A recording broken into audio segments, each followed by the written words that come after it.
Good morning student. Hope you have seen my last video of revision. Moving to the next part of the revision, that is part 2. Okay.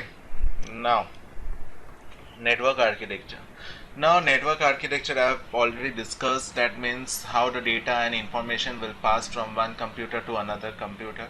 Now this can be possible through peer-to-peer network or client and server network. Now peer-to-peer network, what happened, two computers or two devices that are been connected with each other, okay, through a cable. Okay, there will be no other medium through they have connected, cable or wirelessly, like Zender for an example, where one device is sending some data to other device, okay, and other device is receiving the data. That thing is considered as peer to peer, and in this almost 10 computers are being connected with each other in a room. That is a peer to peer. Now client and server, what happened, client, let us say we are the client, we are requesting something in the web browser like Google, or some website we are requesting, and then that website is providing us with the information. For example, we are writing something in the Google and Google is providing us the information. So client is we, and the server where all the website, all the information are stored. So this is one type of connection, client server. So server is one of the powerful computer that I have already discussed. Now it is also considered as host computer. Now it is a centralized storage system, okay.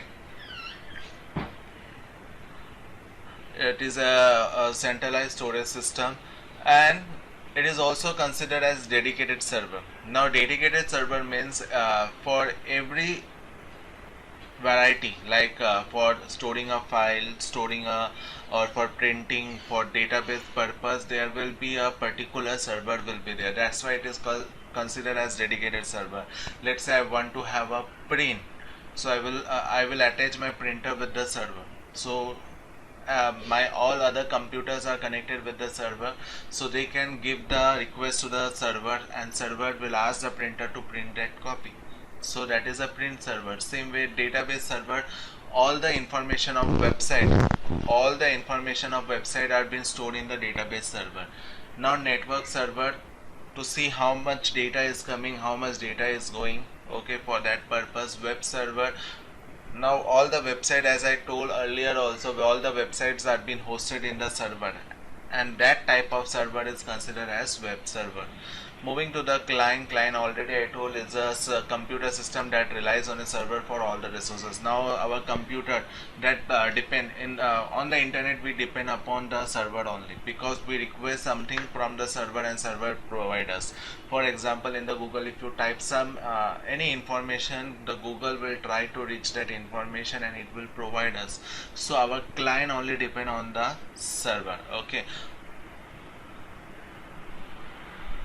Okay, if any software is there, online software is there, through which we want to access it, we can rely on the server. Already I have given the software sharing one. Okay, if a company doesn't want to purchase 100 software, so what it will do, it will purchase one software and it will set that software in the server. So what happen, when all the other 100 computers are there that are being attached with the server, they can just access to that server. Means I have purchased one software, I have installed in my server, and my other 100 computers are attached with the server, and they just request like Facebook, we are putting a username and password, or we are using the username and password to access that Facebook. Same way they will also use username and password to access that software online. Moving to the next part is network topology. There are two ways the network data has been moving. One is physical, another is logical. Now physical means where our computers are being connected cable or wirelessly, whereas the logical means how the data will pass through the how the data will pass from one computer to another computer. Physical means how they are being connected, and logical means how the data will pass from one computer, what path they will select to pass the data, okay, from one computer to another. Now in this there are three type of network topology is there. One is bus, star, ring. Bus, star and ring. Now bus topology means one single cable has been passed among the computer. It is also considered as linear topology, linear network, okay. Now for example, let's say one computer want to send the data to the third computer, so it will pass the data from the cable and it will ask the second computer whether it is meant for you. If it denies, then it will go to the third computer, and where the third computer accept that this data is for me, and it will receive the data, okay. It will ask computers and then it will send the data. So this is the bus topology. Moving to the star topology. Star topology has a router which has been connected with all these five computer. So let's say first computer want to send data to the fifth computer, or first computer want to send to the third computer. So it will directly ask the hub, okay. In this it can be hub, switch or router.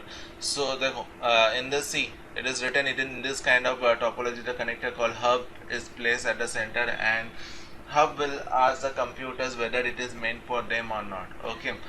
Now in this what happen, let's say if any computer fail, it doesn't affect the system, but if the hub fail, the whole system goes down. Again repeating, if the hub fail, whole system goes down. If the computer fail, it doesn't affect the system. In this system you can add you can add more number of computers, and you can easily remove the number of computers. Only you need to attach the cable, you need to extend the cable, okay, and that way you can attach as many computer you want, okay. Now moving to the last topology, that is ring topology. Now ring topology, you can see the data, three computers are been connected. Now data can go clockwise or anti-clockwise depend upon the setting. Now here no computer is the starting or destiny, means any computer can become the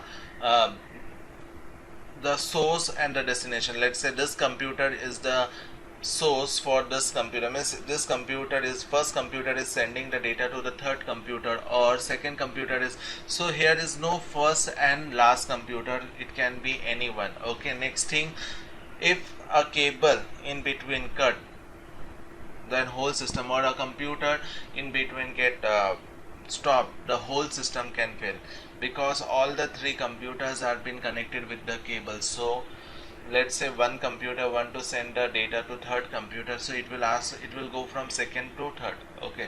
So first computer or second computer if fail, then the third computer doesn't get the data, okay.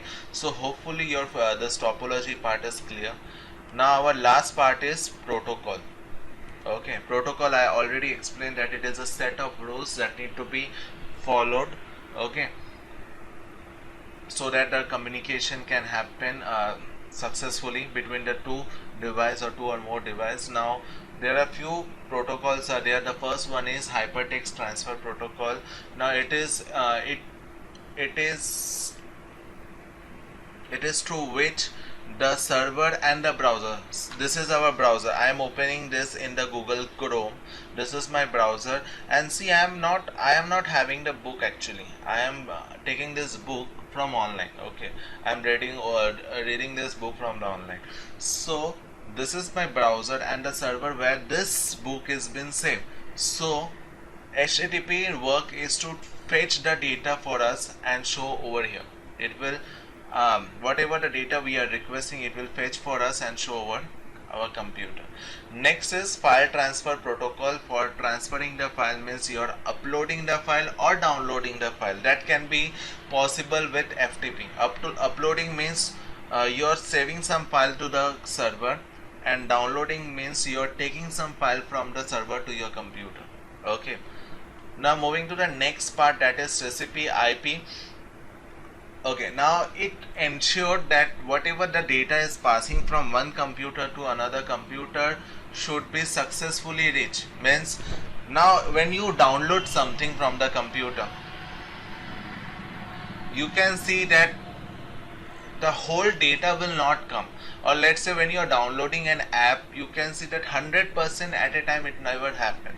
It will be divided that 100% by part, like 20%, 30%, 40%, 50%, like that part by part has been happening, and then the data has been reaching to you.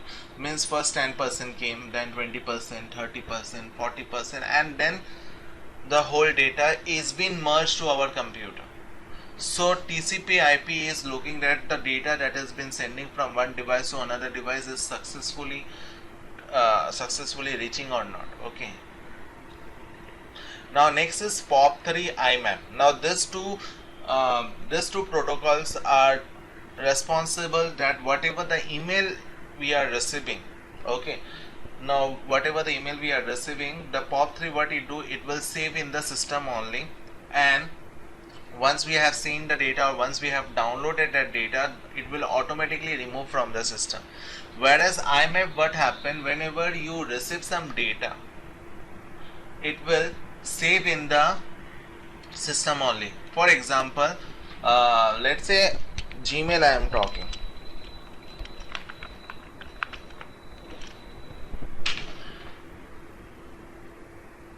Let's say it is starting Gmail. Once Gmail you have seen, mail you have seen, once we have opened our mail, IMAP, what happened, once we open the mail, it will not delete the mail, it will save in the mail system. Whereas in the POP3, once we have downloaded the mail, it will remove the mail. So IMAP is being used by the Gmail system, okay, where it is not deleting the mail, it will save in the system. When we delete the mails, then only it will be deleted. Okay. Now SMTP is the last protocol that is used for sending the mails. Like IMAP is used for receiving the mail, SMTP, that is simple mail transfer. From the name only it is suggests that a simple mail transfer protocol is for sending the mail. Okay. But that our revision over here is completed. See, if you have the notebook, you can write. Okay. Look for the old notebooks possibly if you have, so you can write in that also. And one more thing, that we have started the Google Classroom. Already I have discussed, more than 150 plus students have been joined to download the Google app, and there is a plus. You have to class join, and you need to just put what we have shared in the web page. More than 160 students of 8th standard has already joined the class. We have a strain of 400 plus students. Okay, this plus sign, you can see this plus sign when you click. See, as I told in the class 8, more than 160, let's say 157 students are only joined. You just need to download the Google Classroom app, and you just need to click the plus icon, where there will be an option called join class, and join the class. And after join class, you need to put the code which has been shared in the Google Classroom, in the SVB study material web page. Hope this has been understood with that. Understood how to do the Google Classroom and about the chapter. Okay, stay safe and meet you soon, everyone. Thank you.